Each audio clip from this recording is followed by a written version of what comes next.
Fortunately, some are born with spiritual immune systems that sooner or later give rejection to the illusory worldview grafted upon them from birth through social conditioning. They begin sensing that something is amiss and start looking for answers. Inner knowledge and anomalous outer experiences show them a side of reality others are oblivious to, and so begins their journey of awakening. Each step of the journey is made by following the heart instead of following the crowd, and by choosing knowledge over the veils of ignorance, and thus begins their journey of illuminating the darkness. Welcome back, everyone, and here we are at the beginning of December, facing the holidays and talking about the end of the world. All information presented in this podcast is solely for entertainment purposes only and is not the opinions of its producers. And as always, no copyright infringement is intended. Nothing ever truly dies. The universe wastes nothing. Everything is simply transformed. Klaatu, the day the earth stood still. Doomsday, apocalypse, Armageddon. Three words that invoke fear in even the bravest of souls. The thought of the eradication of our existence on this planet sounds like a nightmare that no one wants to have. Now, since I was a child, I've been obsessed with these three words. And in this episode, we'll look at the prophecies and the groups that have constantly warned us about the end. Doomsday is defined as the last day of the world existence. Apocalypse is defined as the complete and final destruction of the world. Armageddon is defined as the last battle between good and evil before the biblical day of judgment. Now, be it scientific, biblical, military, or natural, all life ends. There's no two ways around it. If you believe the biblical ending, then the faithful will be taken into heaven and to live in paradise forever. If you believe the other three options, life just stops, and there's nothing. But keep in mind the quote from the opening of the episode. Nothing truly dies. Energy is just transformed. It changes forms. But that's a different topic for a different time. Let's focus on the proposed endings of the world. In 2005, the BBC released a docudrama called End Day, and it presented us with 5 end-of-day scenarios. A mega tsunami, a killer meteorite, a global pandemic, a supervolcano, and strange matter or a man-made black hole. Now, these aren't the only options. We have artificial intelligence, biotechnology, chemical weapons, climate change, cyber attacks, death cults, an environmental disaster, evolution, mineral resource exhaustion, nanotechnology, nuclear war, a population or agricultural crisis, a planetary or interstellar collision, physical hazards, gamma ray bursts, the sun, the universe suddenly becoming uninhabitable, extraterrestrial invasions, and natural climate change. And let's not forget my personal favorite, zombies. I'm serious, zombies. I guess that would fall under global pandemic. I've almost given up on alien invasion. I mean, seriously, think about it. If you were an alien, would you want to come here? I don't think so. Now, let's take a look at the 5 the BBC presented us with. Mega tsunami. This is a massive wave. We've seen tsunamis hit before. However, the thing with the tsunami is it's the coastal area and the islands that are the most vulnerable. And it would take a hell of a massive underwater volcano, earthquake, or landslide for the wave to be big enough to do heller damage to a massive landmass such as North America or Europe.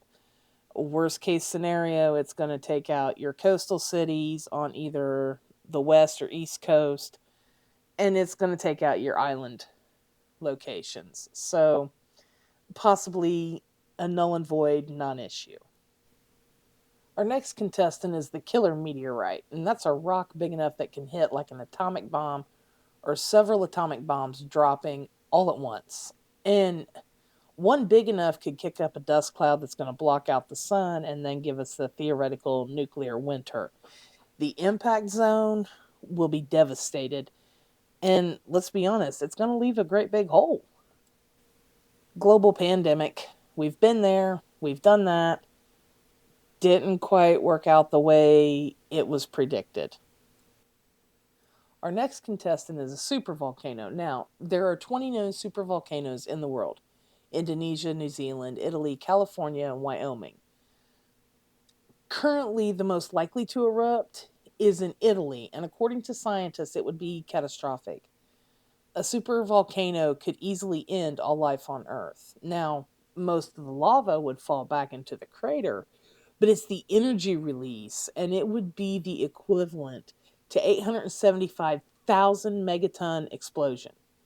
The shock wave would kill about 90,000 people, and while the volcano in Italy isn't the largest is actually located east of Japan in the Pacific Ocean. Even if Yellowstone were to blow, it would have a global effect because it's going to blow a hole and release magma of insane proportions. So clearly, one of those put your head between your knees and kiss your ass goodbye. So here's a fun one, and this one's just kind of hypothetical, but that's strange matter or a strangelet or a black hole. And this would be caused by an LHC, a Large Hadron Collider particle accelerator, such as what is at CERN in Switzerland. Scientists at CERN have said this is not a possibility. I don't trust them. Nothing is truly safe. They have safeguards in place to protect against it happening. You can go to CERN's website, and I will post the link on our webpage, where you can see everything that is going on with the particle accelerator. They show you, and I don't know that it's everything, but they show you the different things, the different programs that run, and if it is actually running. But a strangelet will turn any molecule it comes into contact with into another strangelet, thus consuming all the molecules. And if astronomy has taught us anything, and Disney, black hole, one of my favorites, nothing escapes the gravitational pull of a black hole. Light doesn't escape it, matter doesn't escape it. So, black hole, there's a possibility too. Likelihood, I don't see it. Next up, we have a gamma ray burst, and these come from stars that have gone supernova. And not all stars do it. Some stars have the potential, and it's just a huge energy discharge. The problem is when it hits the Earth, the radiation, the gamma radiation, which is toxic to humans, just basically raises the entire planet. So that's a bad thing. Our next contestant is the sun. Well, how can the sun hurt us? It's our life giver. It's our solar flares. Okay, that's all I got. Solar flares, a magnetic storm that will raise our entire atmosphere. Check out the movie Knowing with Nicolas Cage. Even if you don't like Nicolas Cage, this movie is spooky as hell, and it shows a distinct possibility. And finally, an extraterrestrial invasion. Now, allegedly, they're already here. They're working with the governments. Second option, they decided we are way too barbaric and primitive for them to interact with. Could be a possibility. My theory on it, we weirded them out when we sent unsolicited nudes, a mixtape, and directions to where we live. They roll by Earth now, and it's just like from National Lampoon's Vacation. Roll them up. They roll up the windows. They lock the doors. They don't even stop here to pee. But are these the only options? No, there's more. We have biblical endings. We've all heard about the rapture and judgment day, and both have been scheduled and rescheduled countless amounts of times since the first century. And I'm pretty sure ancient civilizations had their own form of rapture and judgment day. So let's start with the rapture. The faithful will be spirited away to heaven, leaving planes, trains, and automobiles to crash, machinery to stop operating, and the beginning of the end as foretold by the book of Revelations, yada, yada, yada. Now, here's my challenge. You show me where in the book of Revelations the rapture is mentioned. I'll wait. It's not there, is it? Not as it's currently defined. See, the idea of the rapture as it's currently defined is not found in historic Christianity. And it is relatively recent doctrine originating from the 1830s. Now, First Thessalonians 4:15 to 17 is a description of the rapture, but it's not connected to judgment. Rather, it was stitched together by theologian John Nelson Darby. And trust me, I've read the book of Revelations numerous times. There is no mention about it anywhere. And in all honesty, the Catholic Church decided what went into the Bible and what was left out during the reign of the first Christian emperor Constantine. Add to that, there are over 3,000 versions of the Bible with over 30,000 changes made to the Bible over time. So, what's there and what's missing are two different things. That's also another episode. Now, aside from religion and science, there have been prophecies from seers and psychics about the end of the world for centuries. Edgar Cayce, Nostradamus, Gene Dixon, and others. Numerous Native American tribes have their own version of prophecy for the end of days. Some include judgment, some don't. Numerous world religions have their own prophecies. So let's take a look at a few of them as well. One of the first things we have is the ghost dance. And during a solar eclipse on January 1st, 1889, Wavakoa, a shaman of the northern Paiute tribe, had a vision, claiming that God had appeared to him in the guise of a Native American and had revealed to him a bountiful land of love and of peace. Now, according to the teachings of Wavakoa, the proper practice of the dance would reunite the living with the spirits of the dead and bring the spirits to fight on their behalf and end the American westward expansion and bring peace and posterity and unity to the Native Americans. Now, the Lakota interpretation drew from their traditional idea of a renewed earth in which all evil was washed away. This Lakota interpretation included the removal of all European Americans from their lands. They told the people they could dance a new world into being. There would be landslides, earthquakes, and big winds. Hills would pile up on each other. The earth would roll up like a carpet with all the white man's ugly things, the stinking new animals, sheeps and pigs, the fences, the telegraph poles, the mines, and the factories. Underneath would be a wonderful old new world as it has been before the white, fat talkers came. The white men would be rolled up, disappear, and go back to their own continent. And that was the Native American belief. This is their land. We came, we took it. Go figure.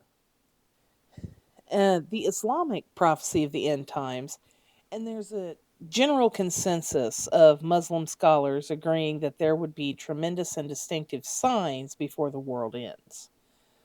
Among them would be an era of trials and tribulations, followed by a time of immorality, followed by mighty wars, worldwide unnatural phenomena, and a return of justice to the world.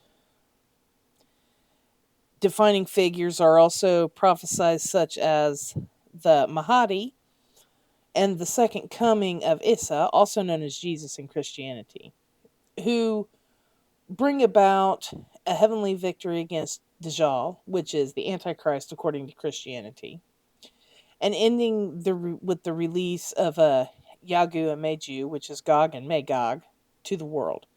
Once all the events are completed, the universe shall be destroyed, and every human being would be resurrected and held accountable for their deeds, which is really no different than the Christian Judgment Day. Next is the Hindu end times prophecy. Uh, and I'm going to butcher this because I don't speak Hindu and I apologize. Pralela, which is a concept generally referring to four different phenomena. It is the most commonly used to indicate the event of the dissolution of the entire universe that follows Kapla, a period of 4.32 billion years. Called the Brahma Prela also refers to Nitya Prela, the continuous destruction of all animal and inanimate, all animate and inanimate beings that occurs on a daily basis. Prakaplela, a great flood produced by nature. That's what it translates into. That ends all creation, and after the completion of 4 cycles, and I can't pronounce this either, the dissolution of oneself due to its union with the Brahman, the ultimate reality, I guess. But this is just a belief system. There's no actual prophecy to it, and it's just the end. It's just the end, and it's a belief. There's no prophecy. There's no judgment day. It's just something that so many of them believe. And again, I apologize. I can't pronounce the words. So, a lot of things, it's looking like they all kind of have the same belief system going on here. Next up is the Buddhist end of the world, and unlike most religions, Buddhism teaches that the universe never really began and never really ends. Judgment is based on a person's karma and the effect of that person's deeds. Heaven and hell are only temporary until the individual is consigned to rebirth. The ultimate goal is nirvana, to escape the suffering and reaching the stage beyond being and non being. So, I kind of like the Buddhist end of it. You're just going to repeat until you figure out where you're fucking up, and then you get to move on. Now, this next one, the Hopi 9 signs that the end is coming. And in 1958, a young pastor was driving and he picked up an old Indian. And this is the story that the old Indian relayed to him. And it's a pretty cool story, and it's a pretty cool prophecy as the end of world prophecies go. I am White Feather, a Hopi of the ancient Bear Clan. In my long life, I have traveled through many this land seeking out my brothers and learning from them many things filled with wisdom. I have followed the sacred paths of my people, who inhabit the forest and many lakes in the east, the land of ice and long nights in the north, and the places of holy altars of stone built many years ago by my brother's fathers in the south. From all these, I have learned the stories of the past and the prophecies of the future. Today, many of the prophecies have turned to stories, and few are left. The past grows longer, and the future grows shorter. And now White Feather is dying. His sons have all joined his ancestors, and soon he too shall be with them. But there is no one left, no one to recite and pass on the ancient wisdom. My people have tired of the old ways. The great ceremonies that tell of our origins, of our emergence into the fourth world, are almost all abandoned, forgotten, yet even this has been foretold.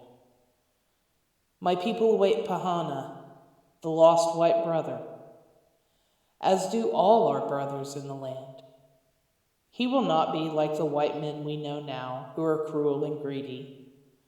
We were told of their coming long ago, but still we await Pahana. He will bring with him the symbols and the missing piece of that sacred tablet now kept by the elders, given to him when he left, that shall identify him as our true white brother.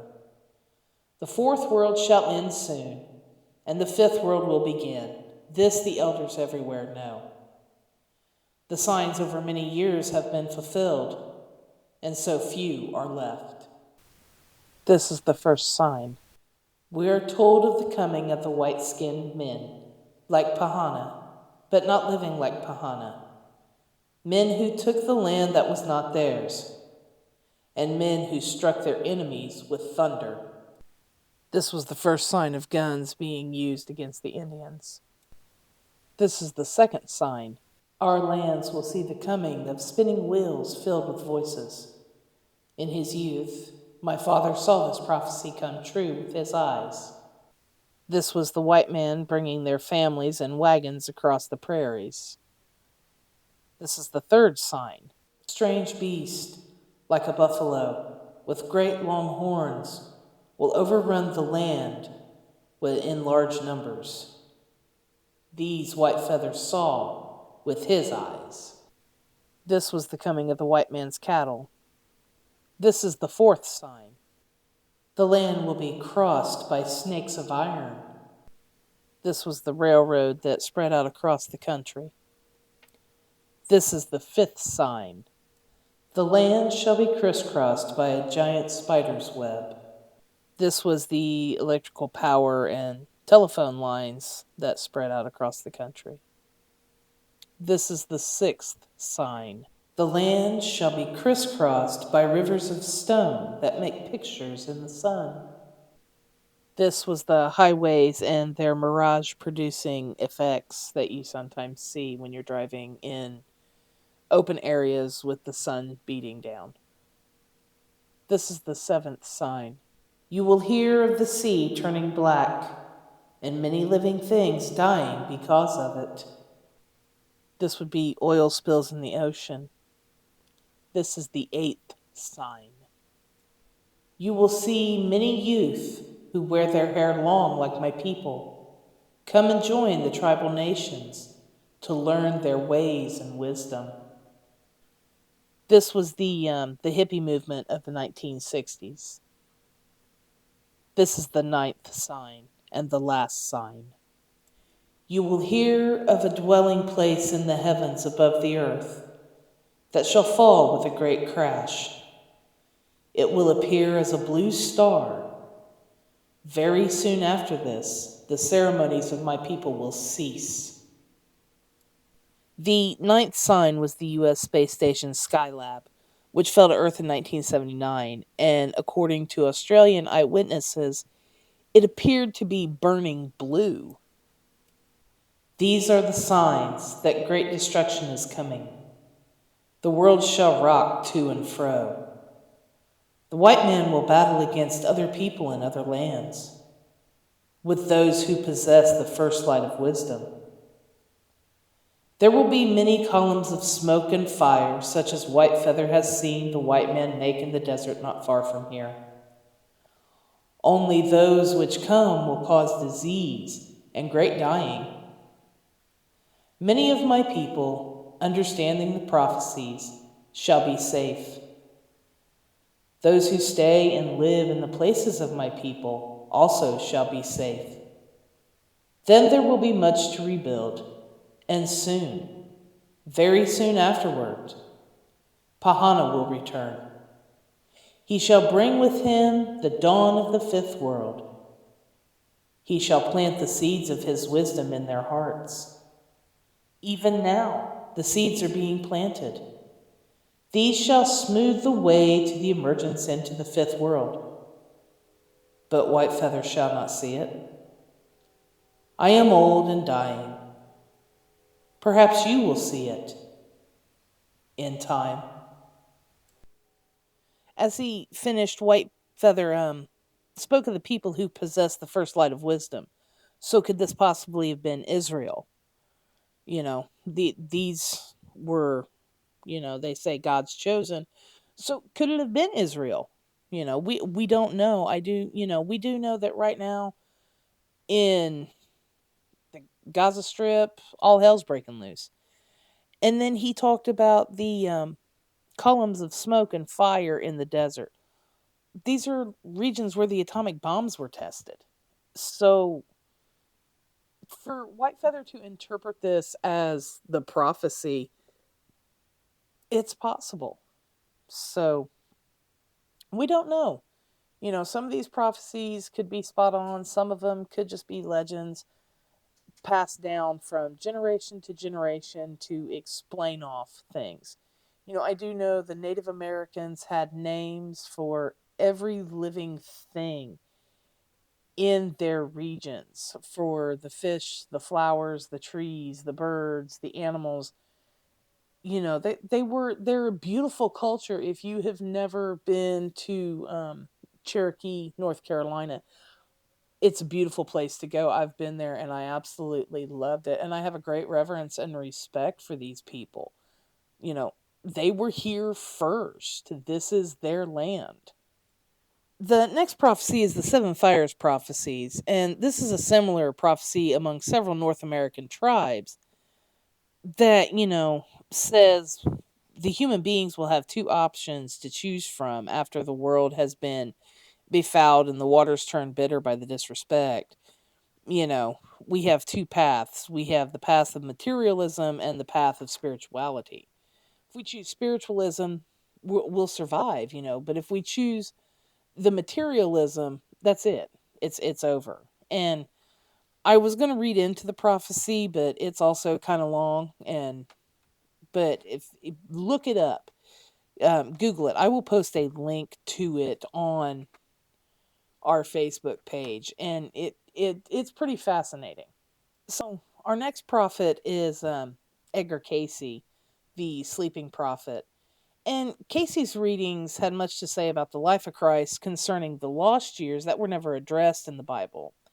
However, Casey also spoke of Jesus' return and what is meant by the day the Lord is near at hand, that has been promised through the prophets and the sages of old time, and half time is being fulfilled in this day and generation, and that soon there will again appear in the earth that one through whom many will be called to meet those that are preparing the way for his day in the earth. The Lord then will come, even as ye have seen him go. And that is from Edgar Casey reading 262:49. But with Casey's reading, he really doesn't tell us much about how it's going to end or what's going to go on. He just tells us it's going to end. So, and he really doesn't say when either. Casey's prophecies are kind of open ended. The next prophecy came from Nostradamus, Michel de Nostradam, and he was a 16th century prophet. Allegedly knew how and when the world would end. However, he never published it as a quatrain. And he actually wrote about it in a letter to his infant son Cesar. And what he writes is kind of, I don't know, kind of scary, I guess you could say. But, my son, I tell you that I have seen it thus. There will be floods of such nature that no place on this world will not be affected. And for a long time, everything will be beneath the surface of the water, and everything will be destroyed, with the exception of the weather and space. After those floods, such a great amount of fire and glowing stones will fall from the sky that nothing or nobody will be able to escape this last destructive firestorm. So, there again, Nostradamus doesn't give us anything. The most biblical thing we have is fire raining down from the sky and great floods. Now, the big question, when will this take place? Well, in his writings, Nostradamus seemed to imply that this apocalyptic event would take place 7,000 years after he wrote the letter. So this would make the year 8,555 because he wrote it in 1555 to his son. So there's, it's pretty wild, that, and Nostradamus was pretty accurate on a lot of things. So I have a little more trust in him, I guess I'd say. Our next prophecy, the prophecy of the popes, or the prophecy of Saint Malachi, and this is Saint Malachi, Archbishop of Argma, and his prophecy is a series of 112 short cryptic Latin phrases, which allegedly predict the papal line, beginning with Celestine II. And up to about 1590, the description of the popes was accurate. After about 1590, historians claim it gets a little less accurate, and they actually allege it to be a fabrication. Some Catholic theologians has dismissed this property as a forgery, and the Catholic Church has no official stance on it. And the prophecy concludes with a pope identified as Peter the Roman, whose pontificate will allegedly precede the destruction of the city of Rome. Now, in 1202, Defender Publishing released Petrus Romanus, The Final Pope is Here, by Thomas R. Horn and Chris Putnam, and they're both evangelicals. Um, and this is an excerpt that was written about the book. For more than 800 years, scholars have pointed to the dark, arguably having to do with the last pope. The prophecy taken from St. Malachi's Prophecy of the Pope is among a list of verses predicting each of the Roman Catholic popes from Pope Celestine II to the final pope, Peter the Roman, whose reign would end in the destruction of Rome. First published in 1595, the prophecies were attributed to St. Malachi by a Benedictine historian named Arnold de Wyon, who recorded them in his book, and I'm not even going to try to pronounce this. Tradition holds that Malachi had been called to Rome by Pope Innocent II, and while there experienced the visions of future popes, including the last, which he wrote in a series of cryptic phrases.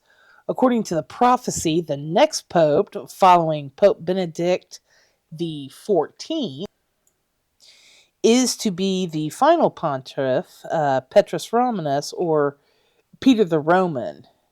The idea by some Catholics that the next pope on St. Malachi's list heralds the beginning of the great apostasy, followed by the great tribulation, sets the stage for the imminent unfolding of apocalyptic events, something many non-Catholics would agree with. This would give rise to a false prophet who, according to the book of Revelation, leads the world's religious communities into embracing a political leader known as the Antichrist.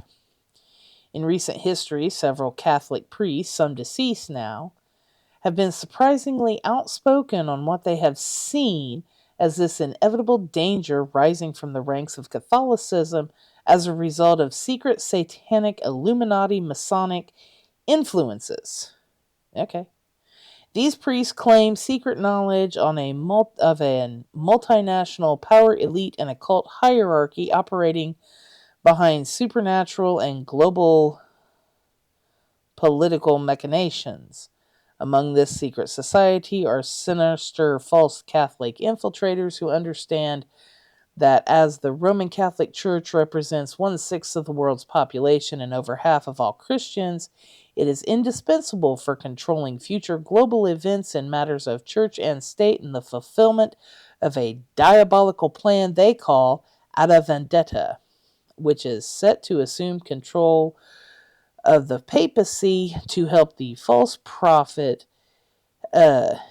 deceive the world's faithful, including Catholics, into worshiping the Antichrist.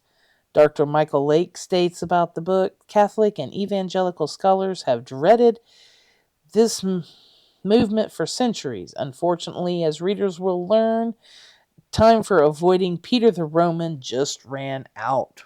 Bum, bum, bum. Okay, then. Right.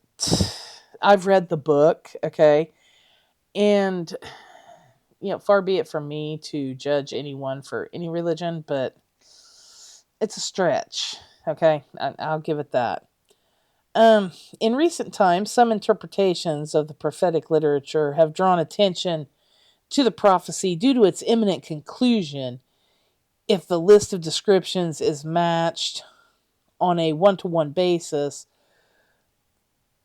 to the list of historic popes since publication. Benedict the 14th, which reigned from 2005 to 2013, will correspond to the second to last papal descriptions. I don't speak Latin. Gloria Olive, which is Gloria of the Olive. Okay. In the longest and final verse predicts the apocalypse. Now, I'm not even going to try to read this in Latin, but the direct translation is, In pursuit of the extreme SRE, he will sit Peter the Roman, who will feed the sheep in many tribulations, after which the city will be destroyed in sepses, and a terrible judge will judge his people. The end. Now, there is a secondary translation. The final persecution of the Holy Roman Church, there will sit, i.e., as a bishop, Peter the Roman, who will pasture his sheep in many tribulations, and when these things are finished, the city of the seven hills, Rome, will be destroyed, and a dreadful judge will judge his people. The end. Okay, well, if that's what you think, you know, like I said, everybody has their own idea as to how the world is gonna frickin' end. And last but not least, we have psychic astrologer Jean Dixon. And in her 1969 book, My Life and Prophecies, Jean Dixon apparently predicted a war between China and Russia that would occur between 2025 and 2037. It would be initiated and won by China. Now, in her 1971 book, The Call to Glory, Dixon predicted that an apocalyptic War of Armageddon would occur in 2020. Well, it got rescheduled because of the rain. You know, here's the deal, guys.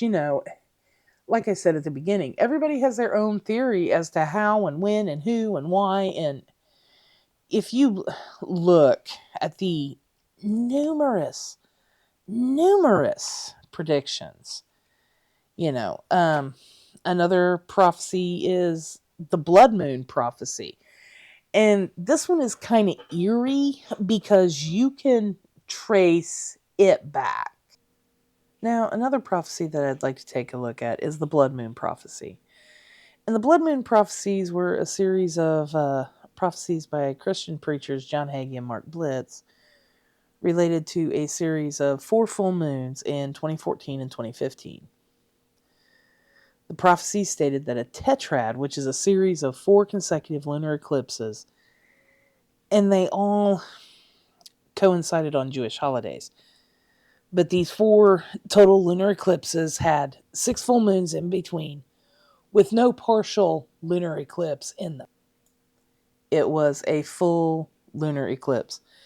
So this began in April of 2014, and the lunar eclipse was allegedly the beginning of the end times as described in the Bible in the book of Joel, Acts 2:20, and Revelation 6:12.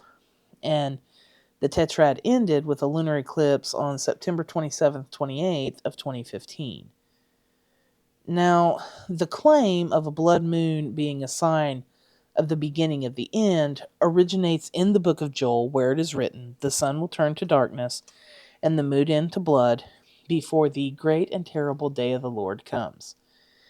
This prophecy was again repeated by Peter during Pentecost, and as stated in Acts, through Peter, says that the date of Pentecost, not a future date, was the fulfillment of Job's prophecy. The blood moon is also prophesied in the book of Revelations, chapter 6, verses 11 through 13, where verse 12 states, "And I beheld, when he had opened the 6th seal, and lo, there was a great earthquake, and the sun became as black as sackcloth, and the moon became as blood." Now, going back to what I said earlier, keep in mind, there are 3,000 different versions of the Bible. There have been over 30,000 changes to the Bible. It has been translated into God knows how many languages, okay? There are parts missing. We miss the entire life of Moses. Huge chunks of the Bible are missing. So, you know, and when some of the books were translated from Aramaic or from Greek or from Latin, they may have been translated by people who just had a working knowledge of the language. Now, another thing keep in mind. The Revelation of St. John the Divine was written by a man who was elderly, who was very frail, who was probably ill, and who had been exiled to the island of Patmos for pissing off the emperor. So, yeah, he's going to do a little trash talking. I would too.